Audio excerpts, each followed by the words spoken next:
Alors, est-ce que ces lois de Mendel sont applicables sur les animaux? Alors, généralisation des lois de Mendel sur les animaux. Et on va parler d'abord, on va prendre le cas de l'expérience de Lucien Coeno sur les souris. C'est un Français, lui. Alors, il a réalisé 2 croisements. Le premier croisement entre un parent P1 à pelage blanc et un parent P2 à pelage gris. Il a obtenu sur plusieurs portées une génération F1 constituée uniquement de souris grises. Après, il a pris les souris grises de la génération F1 et il les croise entre elles. Souris grise de la F1 qu'il croise avec une souris grise de la F1 et il obtient une génération F2 constituée de 198 souris grises et 72 souris blanches. Alors la question, quelle information tirez-vous des résultats du premier croisement? Alors bien sûr, quand on nous pose ce genre de questions, alors la réponse qu'on souhaite avoir, c'est il faut déterminer ce genre de questions nécessite ou bien exige si vous voulez, de tirer un certain nombre d'informations de ce résultat. D'abord, il faut déterminer le type d'hybridation. Type d'hybridation, est-ce qu'on a un monohybridisme ou un dihybridisme généralement? Alors, ici, on étudie la transmission d'un seul caractère héréditaire chez la souris. Et il faut mentionner ce caractère. On étudie la transmission d'un seul caractère héréditaire chez la souris, couleur du pelage, et je déduis, ça c'est l'analyse, et je déduis que c'est un cas de monohybridisme. Un cas de monohybridisme. Il faut écrire toute l'analyse. Il ne faut pas dire directement c'est un cas de monohybridisme. Ça, c'est une déduction et non pas une analyse. D'accord? Bon, alors, on étudie la transmission d'un seul caractère héréditaire chez la souris, couleur du pelage. J'en déduis, je déduis qu'il s'agit d'un cas de monohybridisme. Et après, je passe pour voir comment est la génération F1. Alors, F1 est formée uniquement de souris grises. Donc, je dis que la génération F1, la F1, est homogène.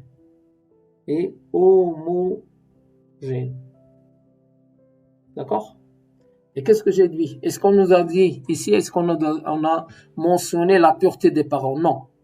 On a dit seulement P1, pelage blanc, P2, pelage gris. Donc, je déduis que les parents,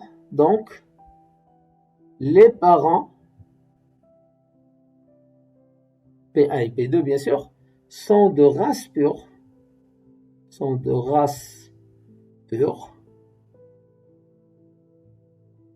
selon, et je justifie par la première loi de Mendel, selon la première loi de Mendel. Je ne dis pas que la première loi de Mendel est vérifiée, mais selon la première loi de Mendel. Quand est-ce que je dis que la première loi de Mendel est vérifiée? Seulement quand on nous dit que les parents sont de race pure. Et puis, troisième information que je cherche, que nous fournit la génération F1, c'est le type de dominance. Bien sûr, nous sommes encore dans le cas de dominance absolue, dominance totale. Alors, les F1, tous les F1 ont elles ressemblent à un parent, d'accord, ont un phénotype parental.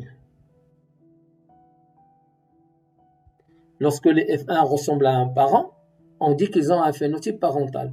Donc, le phénotype du parent gris, il s'est exprimé seul dans la génération F1. Donc, il est dominant. Et je déduis, donc, les F1 ont un phénotype parental. Donc, il s'agit d'une dominance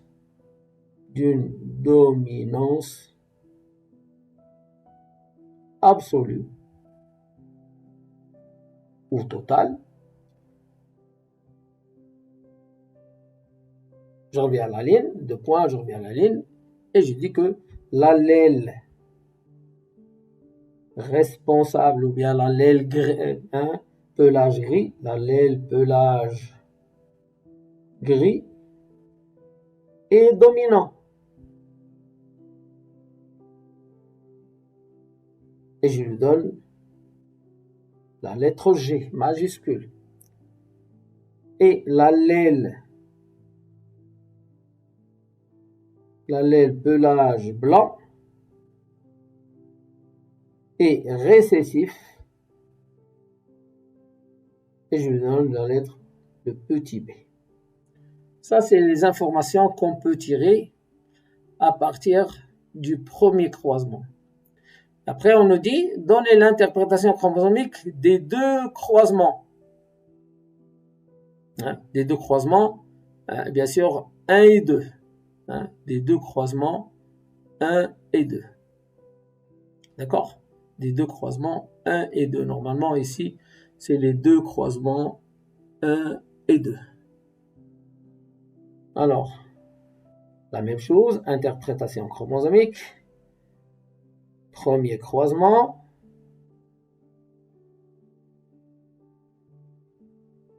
Je commence, bien sûr, là, c'est les parents.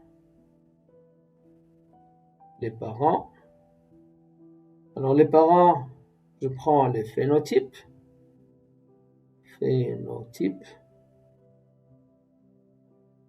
D'accord. P1, elle a un pelage blanc.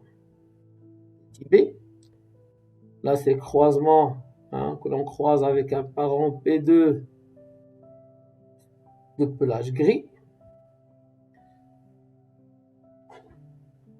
Ensuite, on passe aux génotypes. Les génotypes. Bon, 2n égale 2, puisqu'on est toujours dans le cas de monohybridisme. Bon, les parents de race pure, donc homozygotes pour leurs allèles. P1 est homozygote pour l'allèle B. Et le P2 est homozygote pour l'allèle G. Les gamètes, gamma, n égale 1.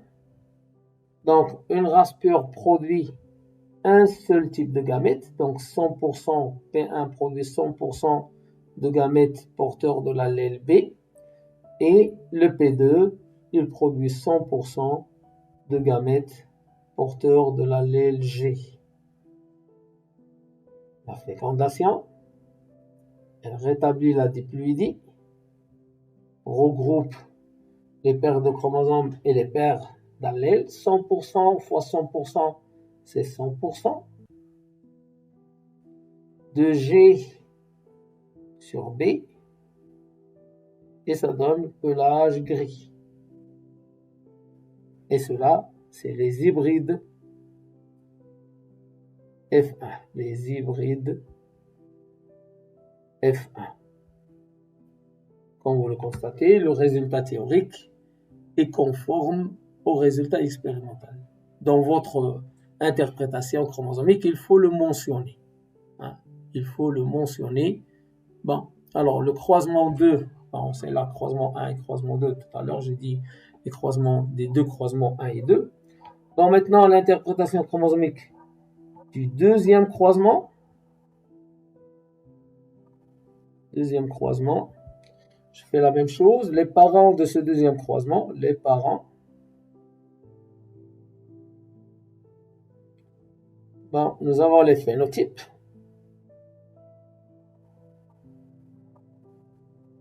Phénotypes. Les parents de ce deuxième croisement, ce sont les F1.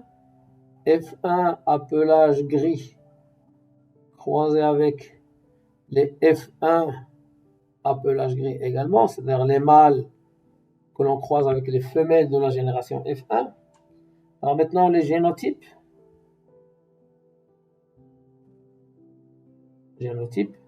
Bon, nous avons 2n égale 2, toujours.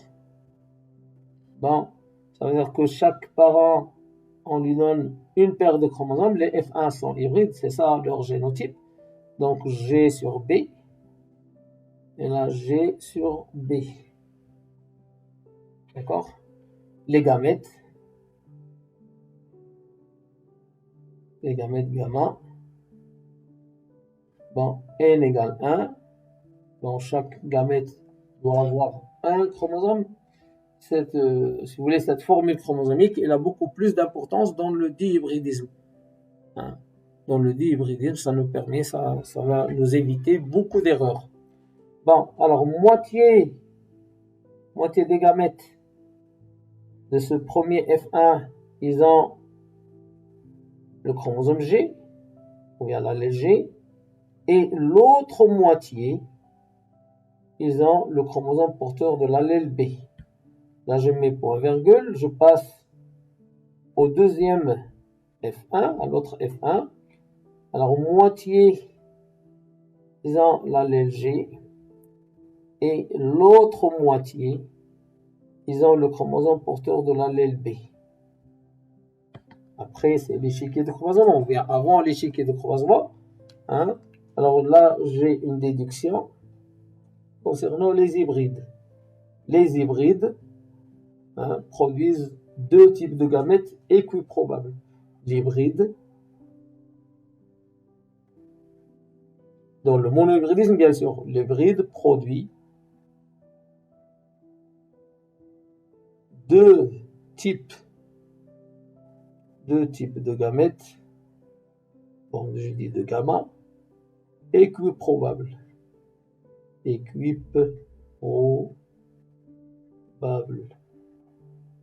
C'est-à-dire ils ont la même proportion, même probabilité. Alors, échiquier de croisement. Alors, 1 et 2, 1 et 2. Là, c'est... Bon, je prends gamète mâle, gamète mâle et gamète femelle, gamète mâle des F1, gamète femelle des F1.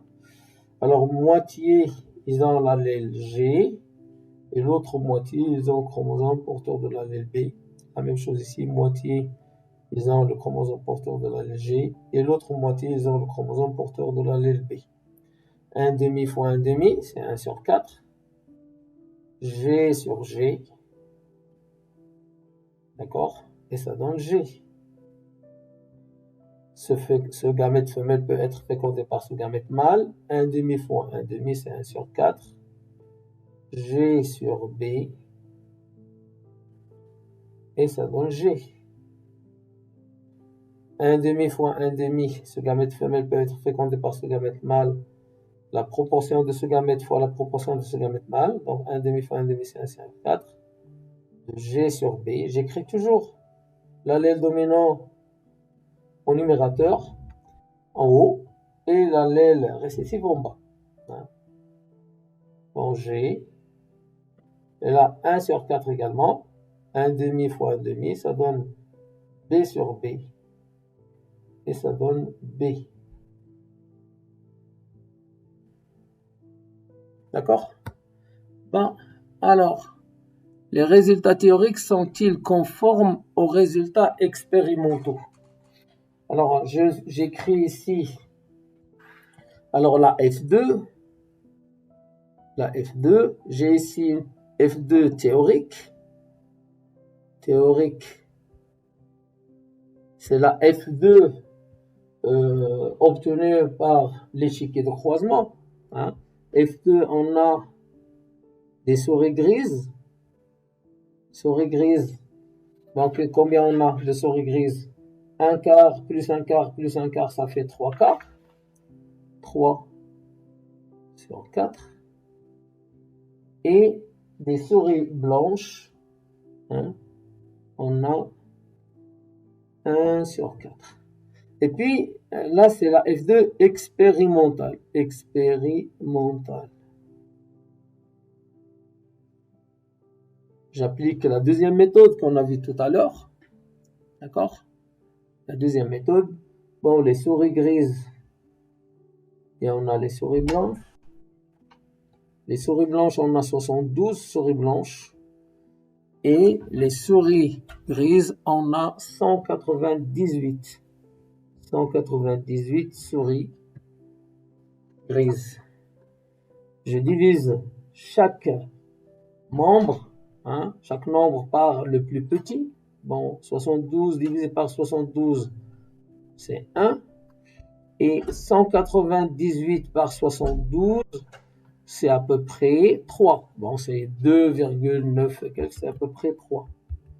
Soit, le total ici, 3. 3 plus 1, ça fait 4. Bon, je dis ici, soit 3 sur 4. Et là, soit 1 sur 4. Donc, les résultats théoriques sont conformes aux résultats expérimentaux. Les résultats théoriques sont conformes aux résultats expérimentaux. Bon. Alors, quelle déduction je peux faire ici? À partir de ce croisement, bon, si je reprends l'échiquier de croisement, l'échiquier de croisement. Alors, les souris blanches, elles ont un seul génotype. Les souris grises, ils en ont deux. D'accord? Bon, alors, le génotype des souris grises. Les souris grises, leur génotype, c'est soit G sur G, soit G sur B. Pour les souris blanches, là, c'est des informations supplémentaires, c'est des déductions. Ils ne sont pas demandées dans l'échiquier de croisement. B sur B, les souris blanches, ils ont un seul génotype. Donc, qu'est-ce qu'on en déduit? Je déduis que, l'allèle récessif, l'allèle récessif ne s'exprime, c'est-à-dire il nous donne son phénotype, ne s'exprime que chez les homozygotes. L'allèle récessif ne s'exprime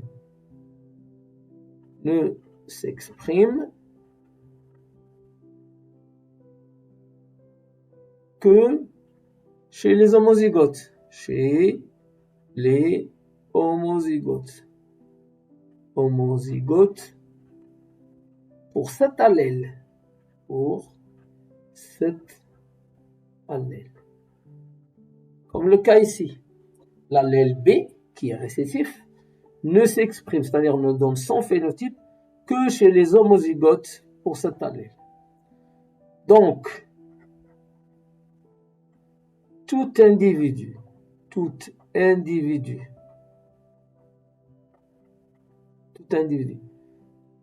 au phénotype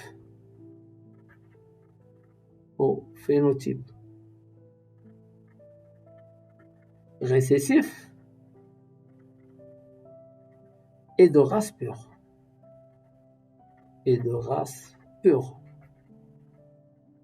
Bon.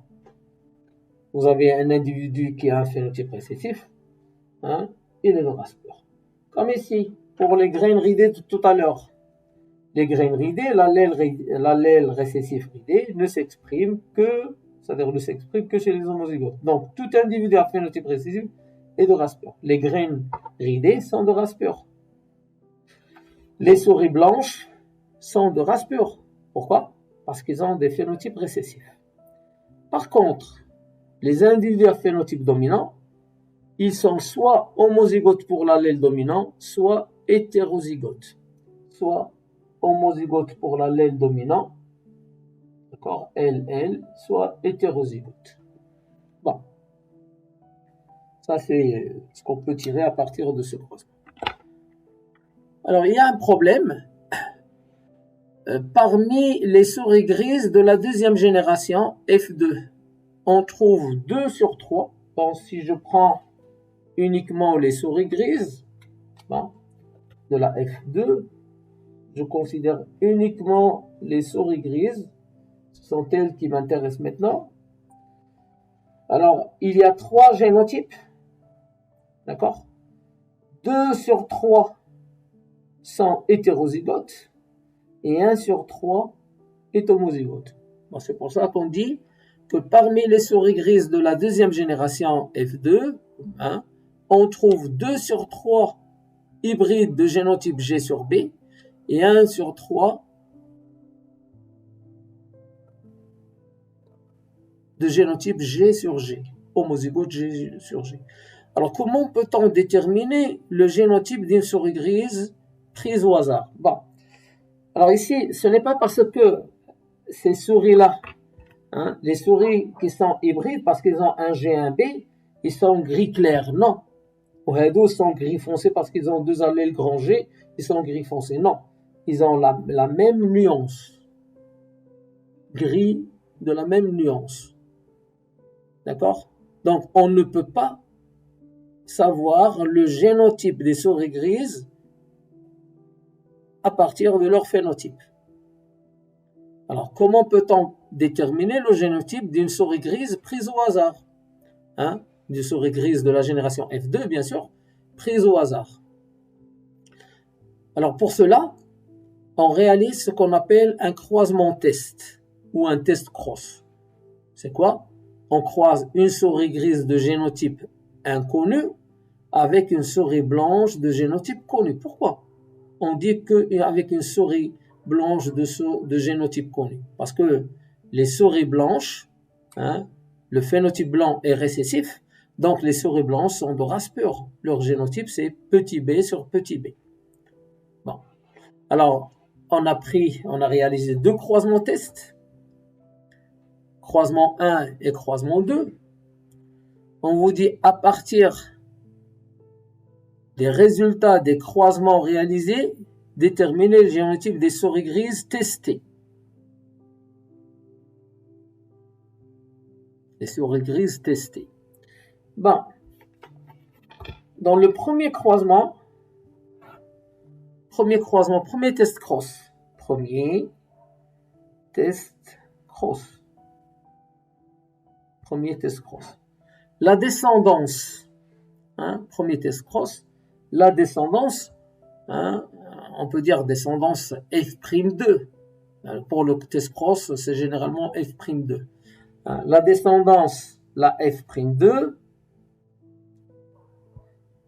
est homogène. Elle est constituée uniquement de souris à pelage gris. Qu'est-ce que j'en déduis? Donc, j'en déduis que la souris grise testée, hein, la souris grise testée, est de race pure selon la première loi de Mendel. La souris grise testée est de race pure selon la première loi de Mendel. Le deuxième croisement, le deuxième test cross, la F'2, comprend 50% de souris à pelage gris et 50% de souris à pelage blanc. La génération F'2 est hétérogène. Elle n'est pas homogène, elle est hétérogène. Si elle est hétérogène, on en déduit que la souris grise testée est hybride. La souris grise testée est hybride. Bon là, F'2 homogène. J'en déduis que la souris grise testée est de race pure,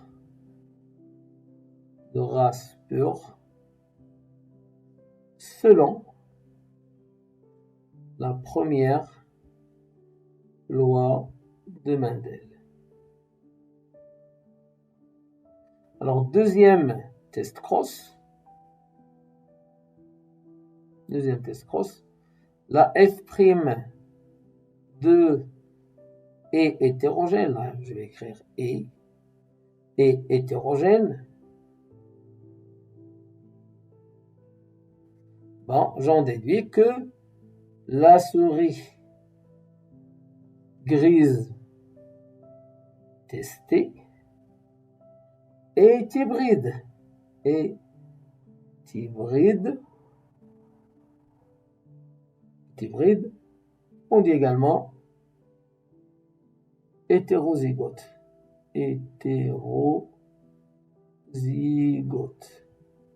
Selon la première loi de Mendel, bien sûr. Bon. Donnez la définition du test Cross et déduisez son importance génétique. Alors, quelle définition peut-on donner à un test Cross? Test Cross, définition du test Cross. C'est quoi un test Cross? C'est le croisement entre un individu de phénotype dominant et de génotype inconnu avec un individu de phénotype récessif, donc de génotype connu. Je reprends. Égale croisement entre un individu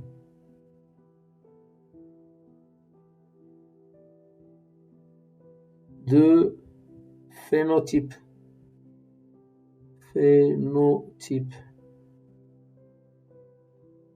dominant et de génotype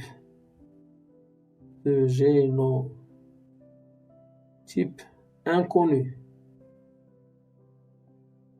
C'est-à-dire cet individu qui a un phénotype dominant. Par exemple, si on prend le cas de souris grise, alors la souris grise, elle a un phénotype dominant, mais on ne connaît pas son génotype. Alors, cette souris grise, elle peut être soit de race pure, soit homozygote pour l'allèle dominant grand G, soit hétérozygote, son génotype serait grand G sur petit b. Bon, c'est pour cela qu'on réalise ce type de croisement, c'est dans le but, bien sûr, croisement entre un individu de phénotype dominant et de génotype inconnu, avec un individu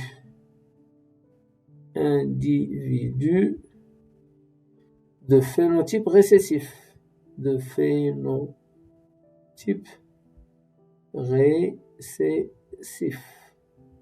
c'est-à-dire récessif, donc de génotype connu, donc de génotype connu.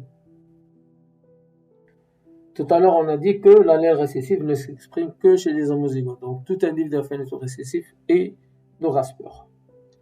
Bon. Quelle est son importance? Alors, l'importance du test Cross. Vous devez savoir que le test Cross, il nous permet de déterminer le génotype de l'individu testé. Et comment? Comment peut-on savoir? Alors, le résultat, vous devez savoir que le résultat du test Cross reflète les types et les proportions des gamètes produits par l'individu testé. Qu'est-ce que j'ai dit? Alors, le résultat du test Cross reflète les types et les proportions des gamètes produits par l'individu testé. Comment? Si je prends le premier test Cross, on a 100% de souris grises. Donc, la souris grise testée, elle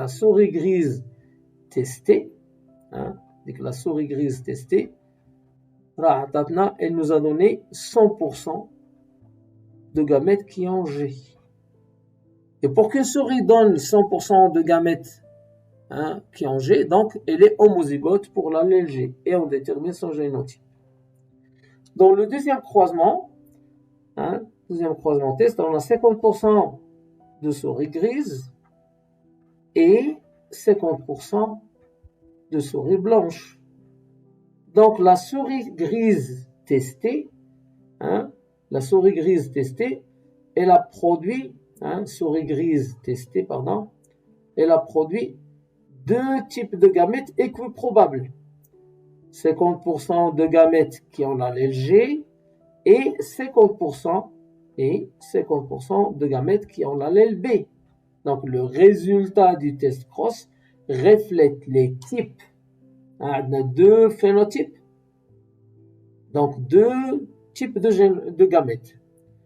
On a phénotype G, donc on a des gamètes qui ont l'allèle G. On a le phénotype B, donc on a des gamètes qui ont l'allèle B. La proportion de ces phénotypes provient également de la proportion des gamètes. On a 50% de souris grises, donc la souris grise testée a produit 50% de gamètes qui ont l'allèle G. On a 50% de souris blanches, donc la souris grise testée a produit 50% de gamètes qui ont l'allèle G. Donc elle est hybride. Voilà, ça c'est l'importance du test cross. Je reprends. Le résultat du test cross reflète les types et les proportions des gamètes produits par l'hybride.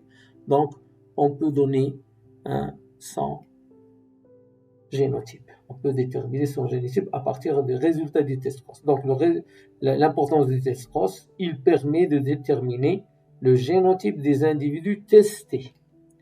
Voilà pour aujourd'hui. Je vous remercie et à bientôt dans une autre vidéo concernant le cas de codominance. Ensuite, on verra le cas de gène létal et après, on verra le cas de gène lié au sexe. Au revoir et à bientôt.